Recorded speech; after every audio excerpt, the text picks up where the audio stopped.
Thank you so much, Josh. It's such a bracha. It's such a pleasure to be with all of you today. And we'll actually be starting our practice today with a poem, one of my favorites. I was introduced to it about a decade ago. It's called Telling by Laura Hershey. As we are moving very soon into 3 weeks, Bein Hamitzarim, between the 17th of Tammuz, which is tomorrow, through Tisha B'Av, we're in a period of narrowness. And as we are moving into that place, we often think about the story and the stories that we tell around this period. And I think this poem is really a beautiful encapsulation of what it means to tell one's story and how it feels when that story is received by others. So I'm actually going to turn it over to Josh for a minute to just read that poem for us.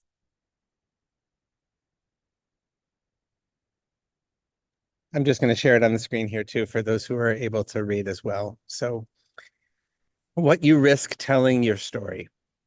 You will bore them. Your voice will break. Your ink spill and stain your coat. No one will understand. Their eyes become fences. You will park yourself forever on the outside. Your differentness once and for all revealed. Dangerous. The names you give yourself will become epithets. Your happiness will be called bravery, denial. Your sadness will justify their pity. Your fear will magnify their fears. Everything you say will prove something about their God or their economic system. Your feelings that change day to day, kaleidoscopic, will freeze in place, brand you forever, justify anything they decide to do with you. Those with power can afford to tell their story or not. Those without power risk everything to tell their story and must. Someone somewhere will hear your story and decide to fight, to live and refuse compromise. Someone else will tell her own story, risking everything. Thank you. I want you in silence to just marinate in those words.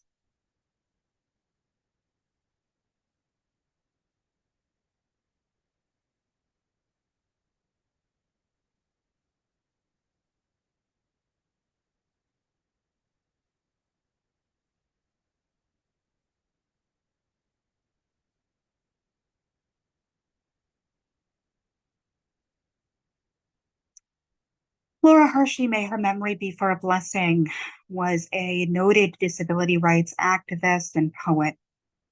And the poem here is so rich and powerful in the ways it invites us into imagining how our stories are told and how stories about us are told. And this is something I've really been sitting with as we're moving into this very narrow period in a very, very hard year.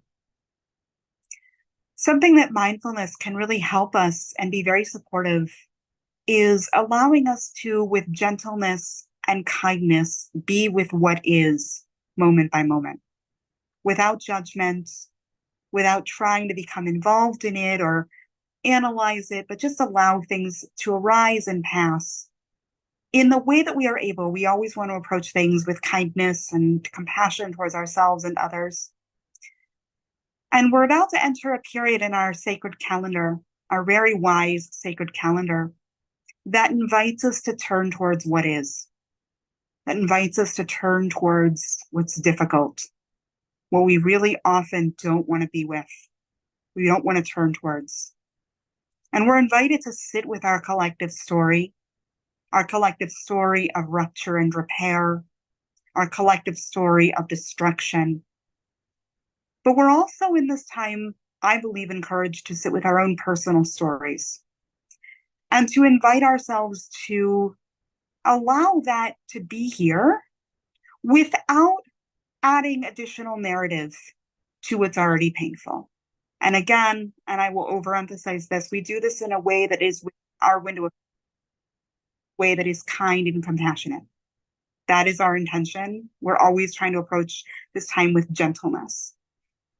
And we learn in the Mishnah, which is a rabbinic text, that one of the 5 tragedies of the 17th of Tammuz, which is a traditional day of fasting and reflection in some communities, was the breaking of the two tablets that contained the Aseret HaDibrot, or the Ten Commandments that Moshe Rabbeinu, Moses, our teacher, received on Sinai, and that we received. And when, a couple of weeks later, as we learn in the book of Exodus, we built the golden calf, we got really worried and anxious. Where is this man Moses? He gave us this Torah and then he disappeared. Where did he go? He supposedly went up this mountain, but we've not been able to find him since. When is he coming back? And we got constricted. We started getting very anxious and we didn't know what to do. So we built a golden calf. We created a golden calf and we turned that into our own God. And that was so upsetting and rupturing that when Moses came back down the mountain, he shattered the tablets.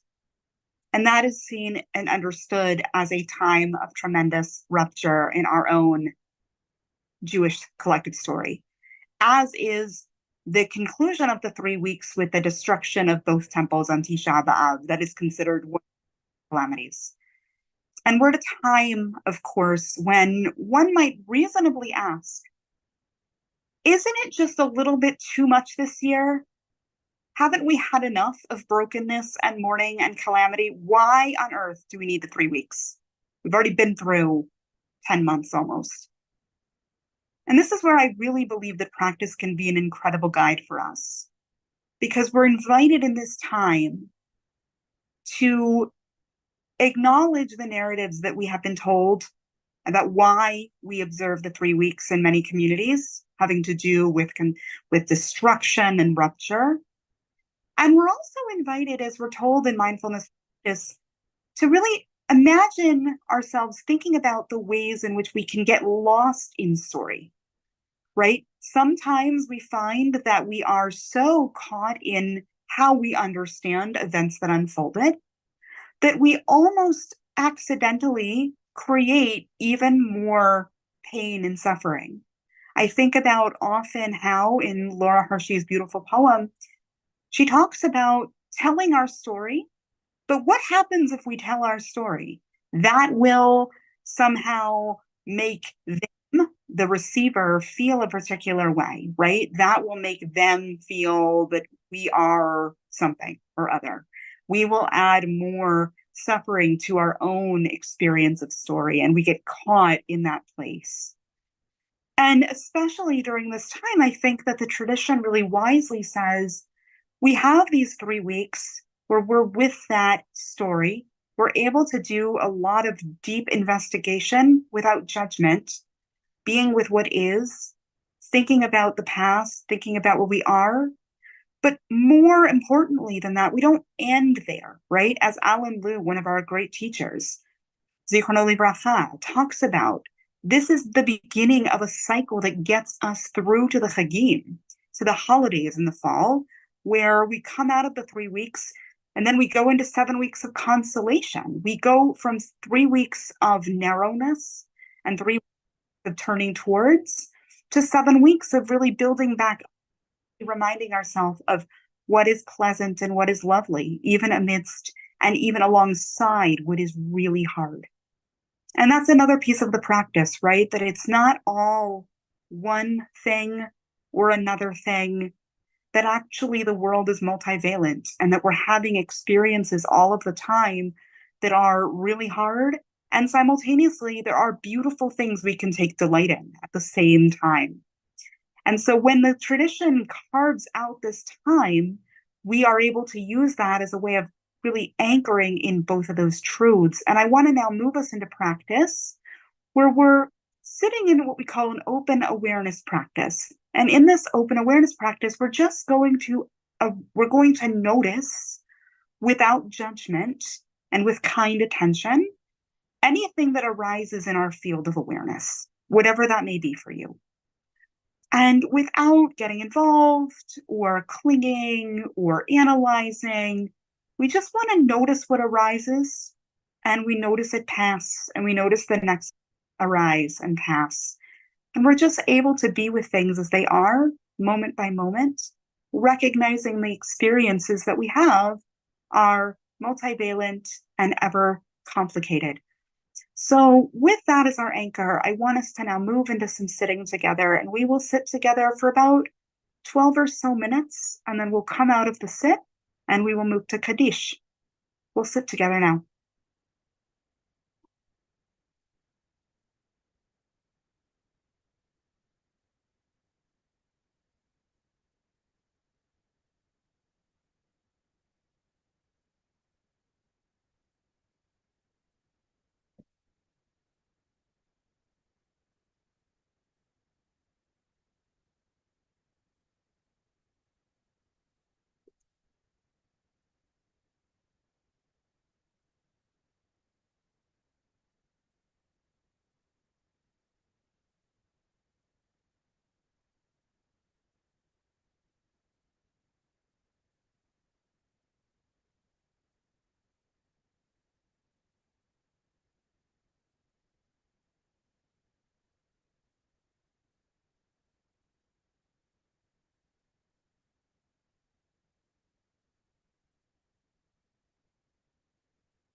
Being with what is moment by moment, with non judgment and with gentle.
turning toward gentleness and compassion.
In the last few minutes of our practice, the invitation again is to turn towards what arises in your field of awareness with gentleness and compassion, allowing it to arise and pass.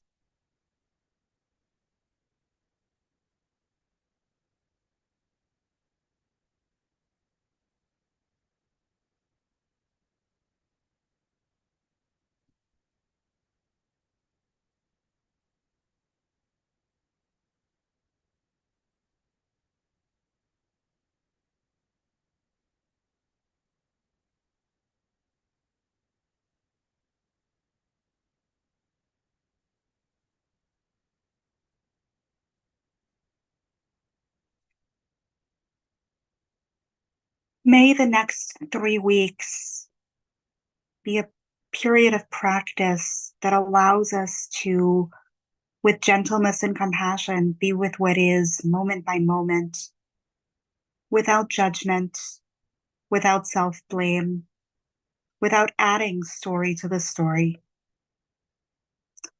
And may we find that this time provides this beautiful container for practice in a time when it feels like it's almost too much. Practice is that mishkan and return to that dwelling place within that we have available to us that can help us be with what is, with gentleness and kindness, moment by moment, and in the way that we can be. We're all in different places. We all have different stories. We all have different backgrounds, and we push ourselves too far. But within our window, within what we can manage, we can be with what is moment by moment without judgment and without adding story upon story.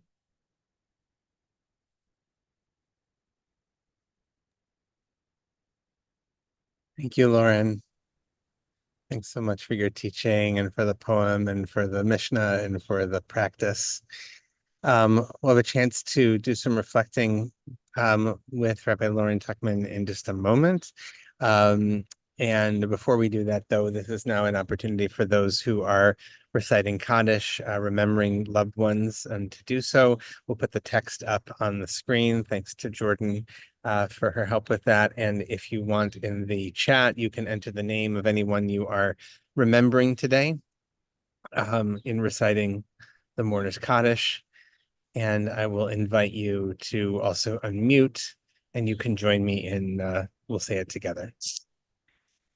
Yitkadal, Shmei Rabba, Amen. Alma Livrach, Yute V'Yamechach B'Chayechon V'Yomechon B'Chayei B'Chol Beit Yisrael V'Zman Karev V'Yimru B'Meir Amen. Hey Hey, Shmei Shmei Rabba Rabba, Livrach Barak Yishabach v'yishabach V'Yitbar V'Yit'amal V'Yitnaseh V'Yithadar V'Yit'aleh V'Yithalal Shmei V'Kudsha Bricha Bircha, Ela Mechila Mikol mikol Birata Shirat Tushbechata V'Nechamata Amiran Ba'alma V'Yimru Amen. Amen. Shlama Rabba Mishmaya Chaim Kol Yisrael V'Yimru Amen. Amen.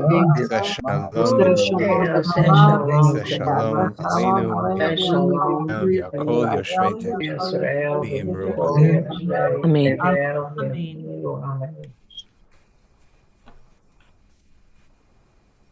Thank you again, everybody. And we'll bring Lauren back up on the screen here. Here we go. Okay, great. Thank you. And there we go. Somebody asked for the poem again. The link is now, thanks to Jordan, in the chat. So Lauren, thank you so much for that teaching and that for sharing that poem in particular. Yeah. That was so rich. I'm curious. Oh, and let's just hold on. We're gonna mute everybody. Yeah. There we go. And Lauren, you're gonna need to unmute. But somebody was making some noise. But I'd love to invite you to reflect just on what led you to that poem. And just what led you to bring it here, because it was certainly new to me and I'd love to know more. Absolutely. I love the question. So I was introduced to Laura Hershey about a decade ago.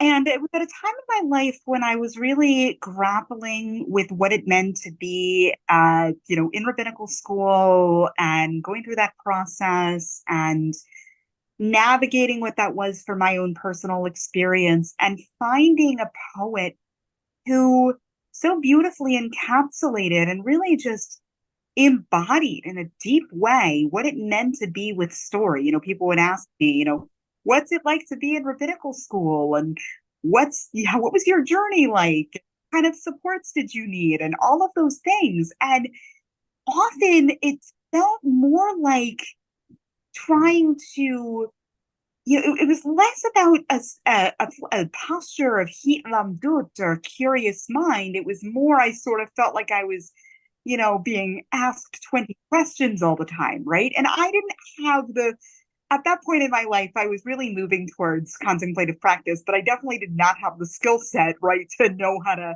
really be with those questions. And so finding Laura Hershey really gave word and gave spirit to what I was experiencing. And it just felt so deeply human and so raw to what it actually is to tell story and to be with story.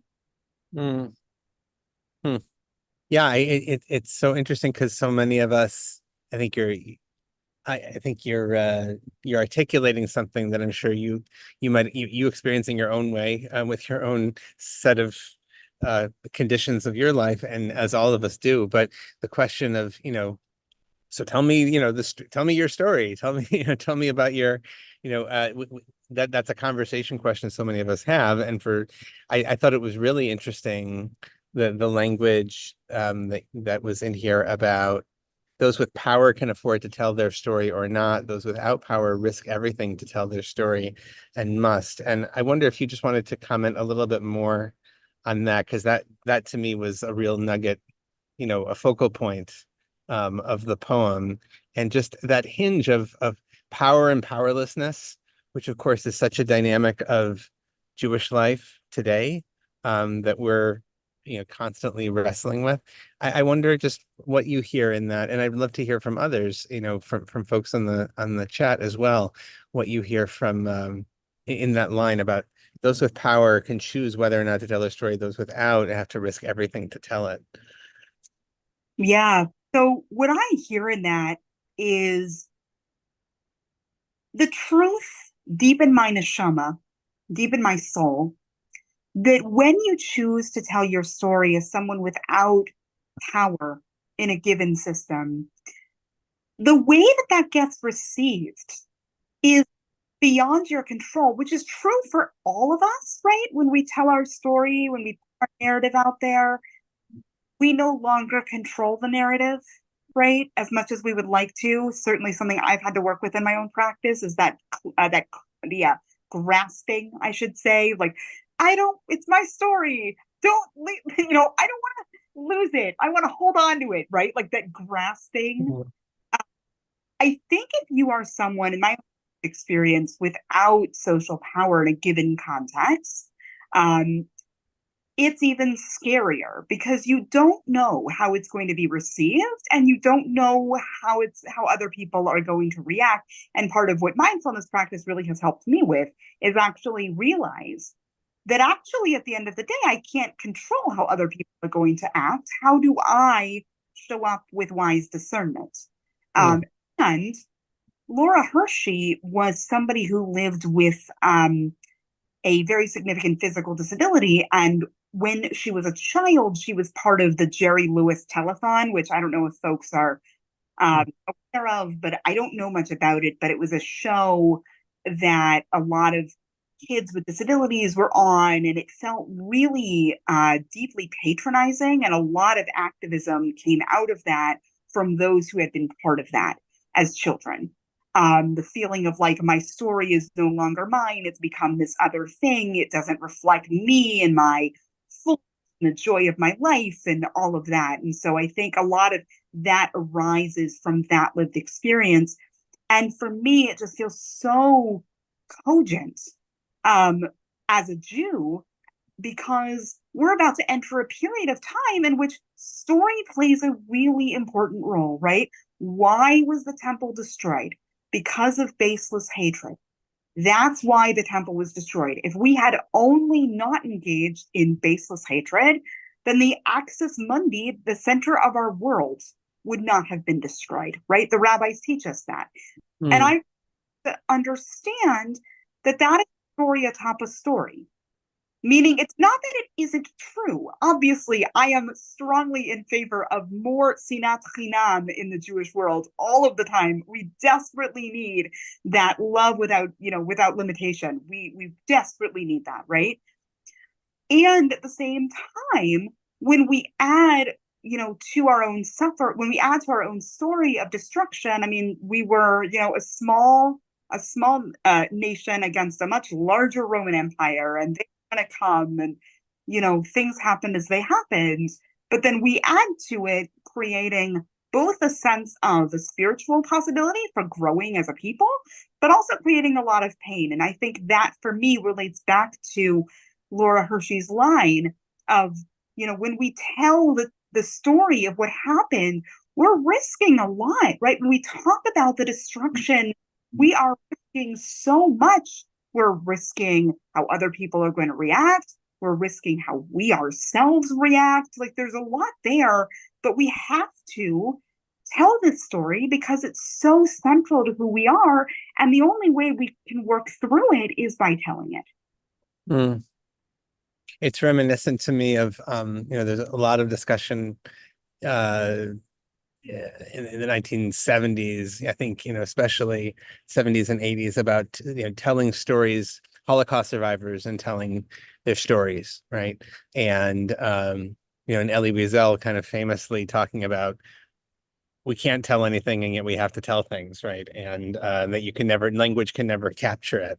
And it sounds like you're evoking some of that. Is there's a certain inadequacy of language to capture and communicate the fullness of whatever experience. I mean, obviously, of a suffering experience as powerful and traumatic as one like that, but of any experience, right? Finding we're people of words. And what I find so striking about Shivasar B'Tammuz, as you're talking about, is the smashing of the tablets is saying, and the language can't contain it. For all of our words, at the end of the day, the language doesn't actually. It only gets you so far, um, and somehow you have to transcend that. Exactly, which is why I think there is something so powerful about silence and practice, because we are such a tradition of words and it's a lovely thing. And sometimes those words either can't contain it often. And I love what you just brought up, Josh, about the smashing of the tablets, the deep irony there, right? But also sometimes they distract us. And sometimes actually what we need is to sit in silence. Mm-hmm. I often think of the irony that I experience sometimes on Tisha B'Av, right? Where the sages teach, the rabbis teach on Tisha B'Av, you're not supposed to engage in Torah study. In most Torah study, there are some things you can learn.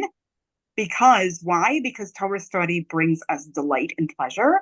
And we're not supposed to be engaging with that on the most sad day of the year.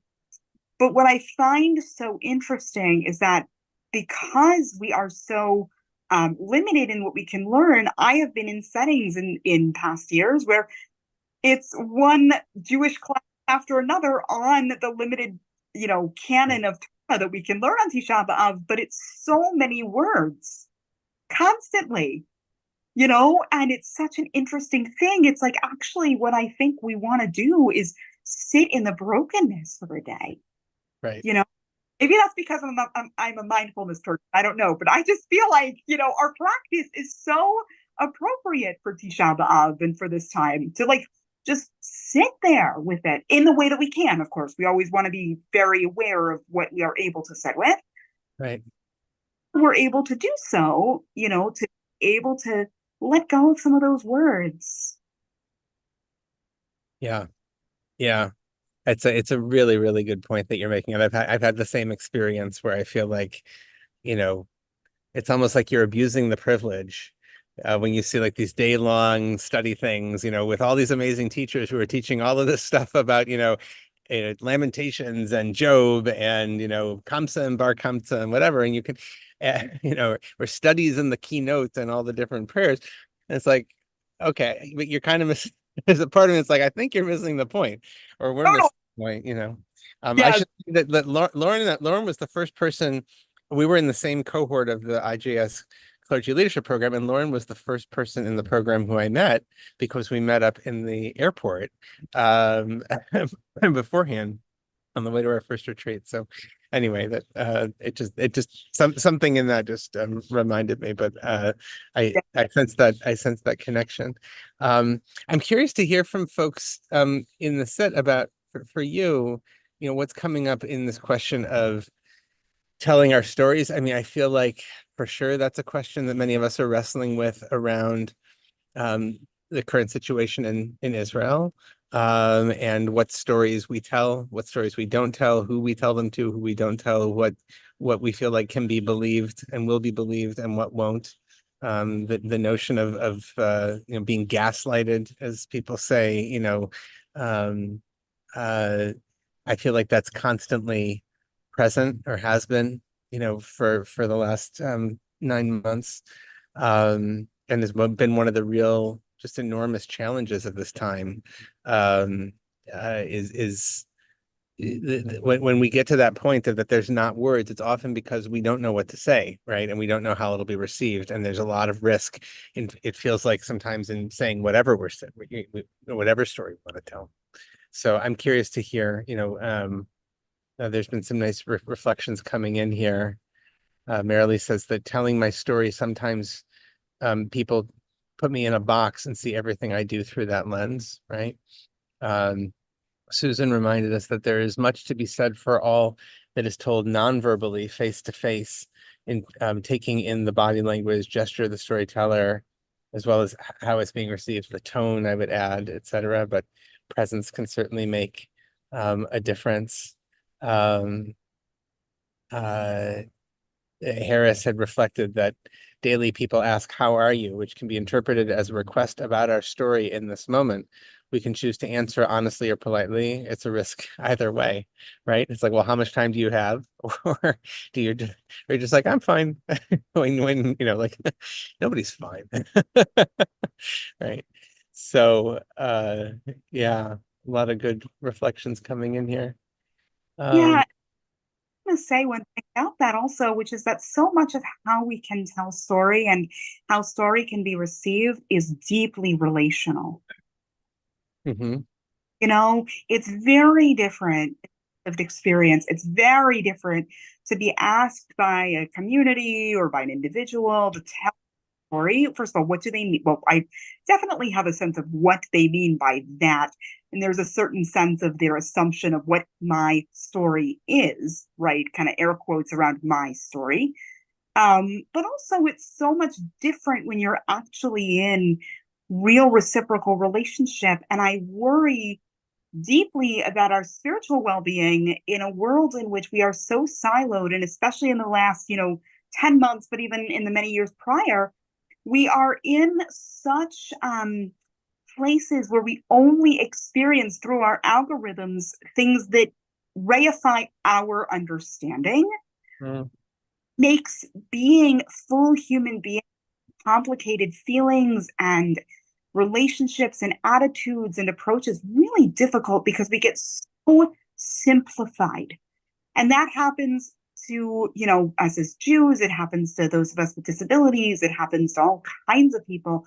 And it's really bad for the human soul. I really believe that. I'm very, very conscientious of that. And I think we have a lot to do to really re-engage relationally in the world. Mm. Mm. And that might be a wonderful message, for this time of year, right? That there's that sinat chinam that you talked about, that destroyed the Beit HaMikdash, right? That the response to that is ahavat chinam, right? Would be if not, I might not go as far as saying you need to love everybody. I think I've said on here before, can we offer each other goodwill? Would be a good start. Right. Love is a tall order. But I think if we can, and that's um it's a classic element of metta practice, obviously, but it's also a pretty classic element, I think, of our own practice is, can we wish and bless each other with shalom, with shlemut, with peace, with wholeness. Even if, of course, we're not going to agree on everything, but can we, even on that very basic level? So a lot to take in, and really good preparation for the 3-week period that begins tomorrow, leading up to Tisha B'Av. So, Lauren, thank you so much for joining us. Thank It's always a pleasure to have you here. And thanks everybody for being here. And we will be back tomorrow, same time and channel. And until then, blessings for the journey. We'll see you soon.